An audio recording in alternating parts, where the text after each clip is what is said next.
menyebarkan kebencian ya. Betul. Betul, itu nggak salah. Bahar bin Smith menyebarkan kebencian itu adalah hal yang benar.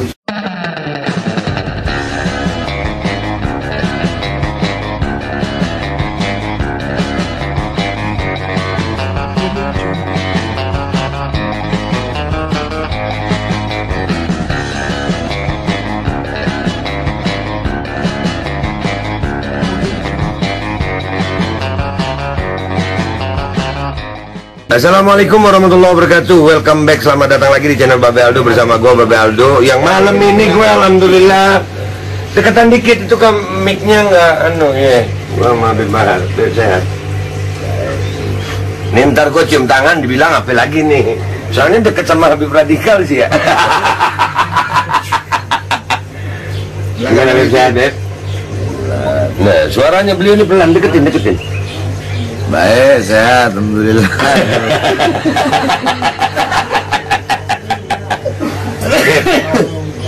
Ini kan kalau umpamanya di podcast yang resmi itu, ya antum nggak boleh ngerokok, Nggak boleh ngerokok.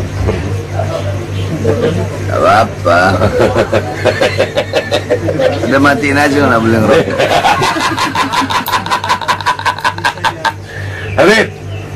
Habib ini kan sering buat viral gitu kan? Tuh, kok Ana yang buat viral? Ana nggak pernah buat viral. Oke. Orang-orang aja yang bikin viral. Ana maunya tenang, mau nggak mau. Ana pengennya sembunyi, nggak ada orang yang tahu.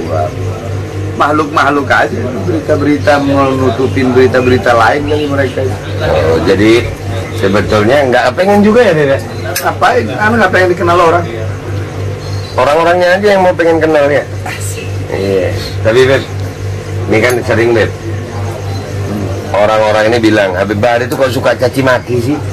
Apakah itu akhlak Rasulullah? Iya. Caci maki. Iya. Siapa ya? Caci maki itu seperti apa dulu? Lah makanya orang-orang itu sering bilang gitu aja Beb. Caci maki. Padahal bukan caci maki kalau gue ngeliatnya sih ya. Cuman kan gue ini pura-puranya gue jadi netizen yang pertanyaannya suka nggak berani ngomong ke dia langsung gitu. Itu di sana ada Habib juga no. Tunjukin mukanya, siapa tahu ada yang laku. Hei, saya kompetitornya Ado. Aus, saya mau ngopi di jalan.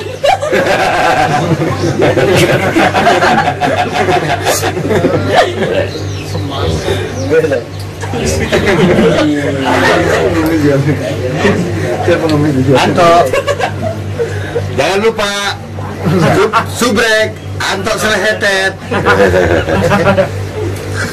Masih ingat? Oke, kita kembali ke Habib Bahar. Pertama kali viral ya. Sebelum Aldo. Zaman dia bahlul main handphone bahlul. Jadi gimana Beb tentang masalah kadang-kadang kan Habib bilang contoh Dudung Baleho contoh. Oh gitu. Anak ngomong Jenderal Baleho. Iya. Itu kan lapok. Lapok itu gelar. Setiap lapok itu pasti ada nisbat. Nisbat itu penyandaran daripada lapok. Kenapa orang itu diberi gelar ini? Penyandarannya apa? Contoh, kalau di kita ya, ada orang dipanggil keling. Lakop, gelarnya keling. Padahal bukan keling dia, namanya bukan keling. Tapi kenapa dipanggil keling? Oh, nisbatnya ya karena dia hitam. Kan gitu. Ada orang dipanggil bogel. Kenapa bogel? Nisbatnya apa? Penyandaran bogel itu apa? Karena dia cebol. Terus seperti contoh Imam Hatim Al-Asom. Al-Asom itu artinya tuli. Kenapa beliau diberi gelar tuli, lakopnya tuli? Nisbatnya apa? Penyandarannya apa? Oh, karena beliau pernah berpura-pura tuli atau berbohong kalau beliau itu tuli demi menjaga perasaan seorang wanita. selama wanita itu hidup, maka selama itu juga beliau berbohong kalau beliau hidup, padahal beliau ngaku hadis al-hasan. Apalagi Abu Nawas, itu lakop tuh. Kenapa dinamakan Abu Nawas? Oh, karena dia bapaknya kerah. Karena Abu Nawas itu kalau pakai kerah itu, kerahnya lebih panjang dari kepalanya.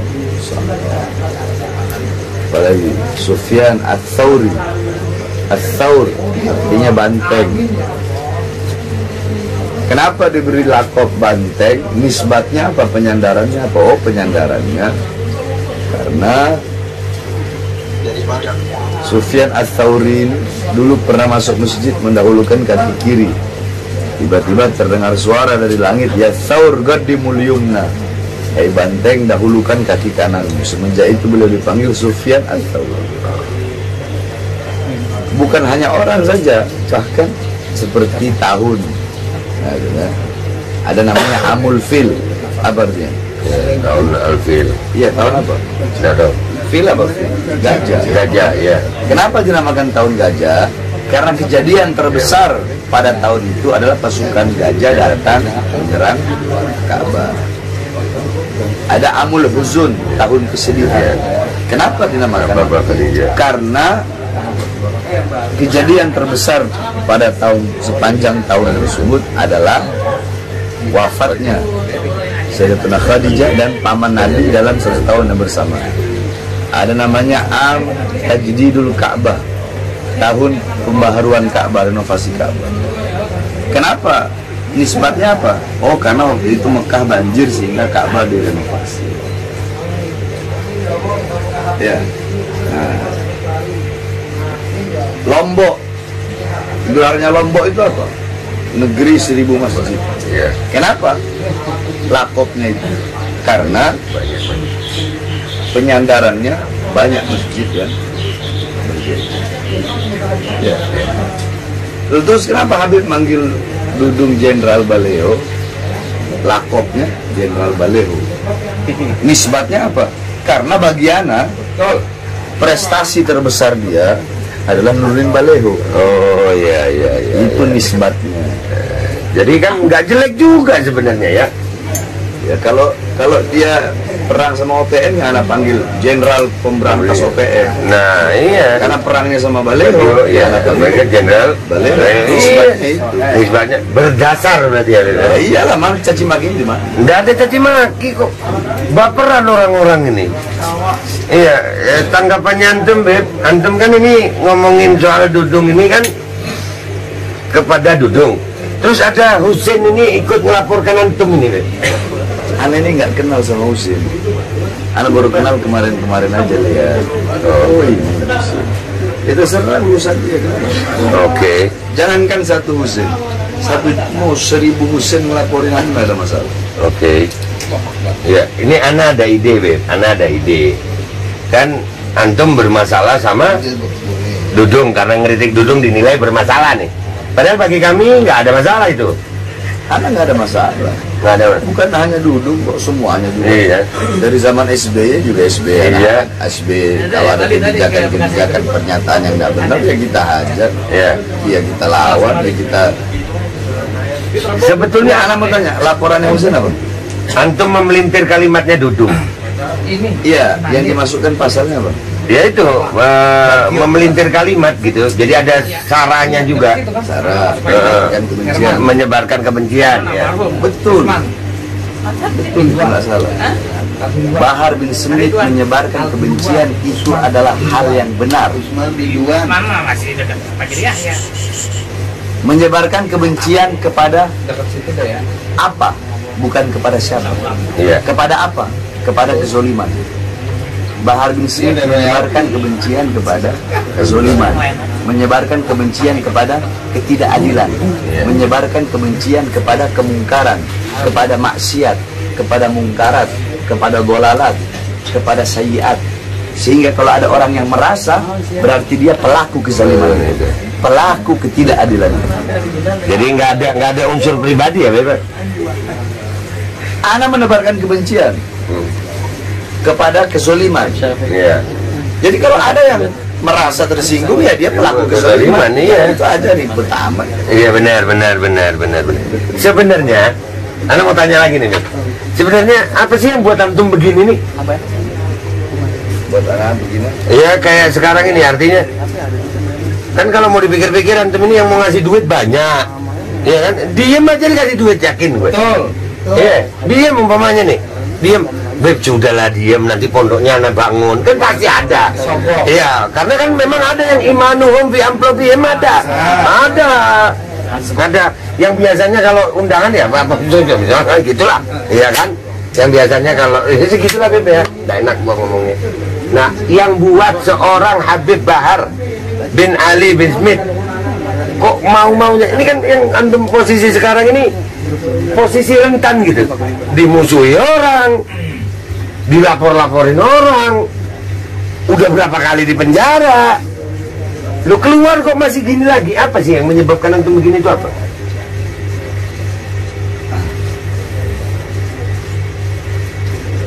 Anak ini kita orang adalah penerus perjuangan kakek-kakeknya kita orang. Kita orang ini adalah penyambung lidah kakek-kakeknya kita orang. Apa perjuangan kakek-kakeknya kita orang? Kakek-kakeknya kita orang, yang dimana kakek-kakeknya kita itu para ulama, para wali, membawa Islam ke Indonesia, yang dimana mereka beliau memiliki sanad yang bersambung sampai kepada Rasulullah. Beliau kita meneruskan perjuangan. Apa perjuangan? Beliau berjuang untuk umat. Beliau berjuang untuk rakyat. Sampai-sampai ya bagaimana Sayyidina Ali dibunuh. Kenapa? Berjuang untuk rakyat. Kita orang penyambung lidahnya. Kenapa Sayyidina Ali dibunuh? Karena lidahnya selalu menyampaikan kebenaran. Sayyidina Husain dipenggal kepalanya, Sayyidina Hasan diracun. Kenapa? Karena mereka berjuang, berada di barisan paling depan, tegak berdiri, tidak pernah tunduk kepada kezaliman. Mereka selalu menyampaikan kebenaran. Mereka selalu menyampaikan yang benar itu benar, yang hak itu hak, yang salah itu salah. Mereka tidak pernah diam terhadap kemungkaran, diam terhadap kezaliman itu tidak pernah, tidak pernah seperti itu, tidak pernah. Bahkan sampai Sayyidina Husain setelah wafat Sayyidina Ali Zainal Abidin, salah satu anak beliau yang tersisa, ketika itu beliau sedang berkhutbah. Beliau berkhutbah di hadapan penduduk Kufah. Ada Yazid gitu. Beliau berkhutbah sambil diborgol kedua tangan. Lihat bagaimana kebenaran yang beliau sampaikan di hadapan penguasa, sebagaimana sabda kakeknya, afdalul jihad kalimatu haqqin au fi riwayah kalimatu adlin inda sultanin jair. Jihad yang paling utama itu bukan memegang pedang. Jihad yang paling utama menyampaikan kebenaran, menyampaikan kalimat yang benar, kalimat yang adil terhadap penguasa-penguasa yang zalim. Beliau bilang begini, apakah kalian tidak mengenaliku? Barang siapa yang mengenalku maka dia telah mengenalku. Barang siapa yang tidak mengenalku maka akan aku perkenalkan siapa diriku. Di hadapan penduduk Kufah, Ana Ibnu Zamzam was Safa. Allah. Ana Ibnu Khairul Khalqillah. Ana Ibnu man asrahu minal masjidil haram ilal masjidil aqsa wa mi'rajahullah minal masjidil aqsa ila sidratil muntaha. Ana ibnu sayyidul anbiya Ana ibnu Sayyidil Mursalin. Ana ibnu Muhammad ibn Abdullah. Ana ibnu man karamallahu wajhah. Ana ibnu Asadul Badri wal Hunain. Ana ibnu alladhi lam yaghfir walau tarfat ain. Ana ibnu Ali bin Abi Thalib. Ana ibnu Sayyidatun Niswa. Ana ibnu Sayyidatun Nisa fid dunya wal akhirah. Ana ibnu Fatimah az-Zahra. Ana ibnu Husain. Ana ibnu alladhi qal Rasulullah al-Husain Sayyidus Shabab Ahlul Jannah. Ana ibnu alladhi ra'suhu qata' minal jasad. Ana ibnu Al-Husain alladhi da'autumu thumma qataltu. Allah. Kalian yang mengenaliku maka telah mengenaliku, yang belum mengenaliku maka aku perkenalkan siapa diriku. Aku adalah putra dari putra Zamzam dan Safa. Aku adalah putra sebaik-baiknya makhluk yang pernah berjalan di muka buminya Allah. Aku adalah putra seorang makhluk yang pernah Allah perjalankan pada malam hari dari Masjidil Haram ke Masjidil Aqsa, dan Allah naikkan dari Masjidil Aqsa ke Sidratul Muntaha. Aku adalah putra daripada seorang pemimpin para nabi dan pemimpin para rasul. Aku adalah putra Muhammad ibni Abdullah Rasulullah. Aku adalah putra yang Allah muliakan wajahnya karena tidak pernah menyembah berhala. Aku adalah putra daripada seseorang yang tidak pernah kafir walau sekedip mata. Aku putra daripada seseorang yang menjadi singa perang Badar dan singa perang Hunain. Aku putra Ali bin Abi Thalib. Aku adalah putra daripada pemimpin wanita di seluruh muka bumi. Aku adalah putra pemimpin wanita di dunia dan akhirat. Aku adalah anak putra daripada seorang wanita yang di Al-Quran Allah sematkan namanya sebagai Al-Kautsar. Aku adalah putra daripada seorang wanita yang kalau Rasulullah rindu bau sorga, Rasulullah menciumnya. Aku putra Zahra Fatimah. Aku putra Husain. Aku putra Husain. Aku putra yang dimana Rasulullah berkata Husain pemimpin pemuda sorga. Aku putra seseorang yang kepalanya putus dari jasad. Aku putra Husain. Husain yang kalian undang kemudian kalian bunuh. Yazid mulai gemetar karena banyak penduduk Kufah yang menangis. Langsung Yazid nyuruh anak buahnya untuk azan, untuk memutus, memotong pembicaraan atau khutbah daripada Imam Ali. Allahu Akbar, Allahu Akbar, Allahu Akbar, Allahu Akbar. Asyhadu an la ilaha illallah, asyhadu an la ilaha illallah, asyhadu anna Muhammadar Rasulullah. Langsung Imam Rizal bin teriak, ya Yazid, Muhammad Rasulullah jaddak au jaddi. Allah. Lau gulta Muhammad jaddak faqad kadzabta faqad kharajta faqad kharajta minal Islam. Falau gulta Muhammad Rasulullah jaddi leh gatalta ibnu Muhammad Rasulullah Husain ibnu Ali bin Thalib. Asyhadu anna Muhammadar Rasulullah. Aku bersaksi Muhammad adalah utusan Allah. Wahai Yazid, Muhammad kakekmu atau kakekku? Kalau kau berkata Muhammad adalah kakekmu, maka kau telah berdusta. Kau telah keluar dari agama. Tapi kalau kau mengakui Muhammad adalah kakekku, lalu mengapa kau bunuh putranya? Mengapa kau bunuh cucunya?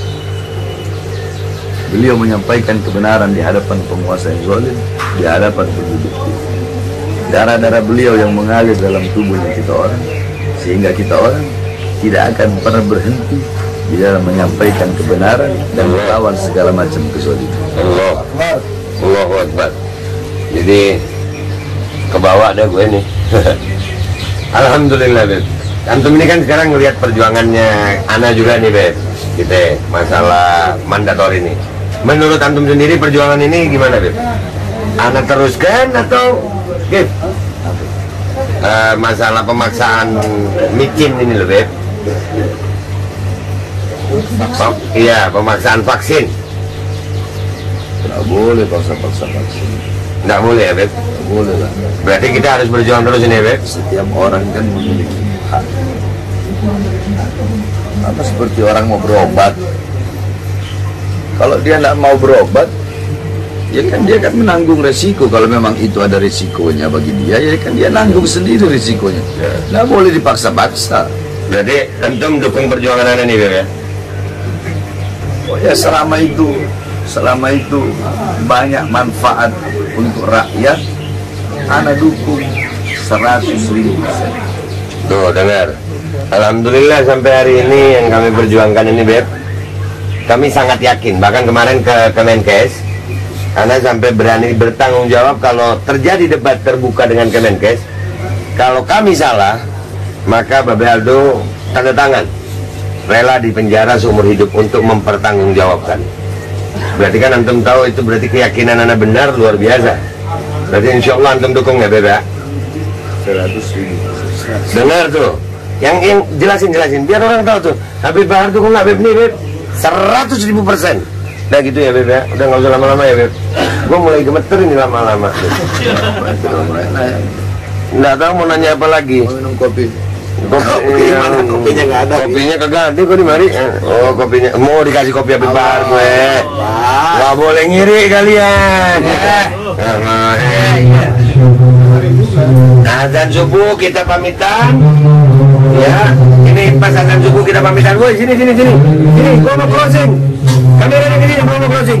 Ini Habib Bahar, alhamdulillah, mudah-mudahan beliau umur panjang sehat afiat, istiqomah dalam perjuangannya. Dan alhamdulillah kita makin semangat karena Habib Bahar dukung 1000%. Udah, gua pamit Pak Sultan. Wassalamualaikum warahmatullahi wabarakatuh.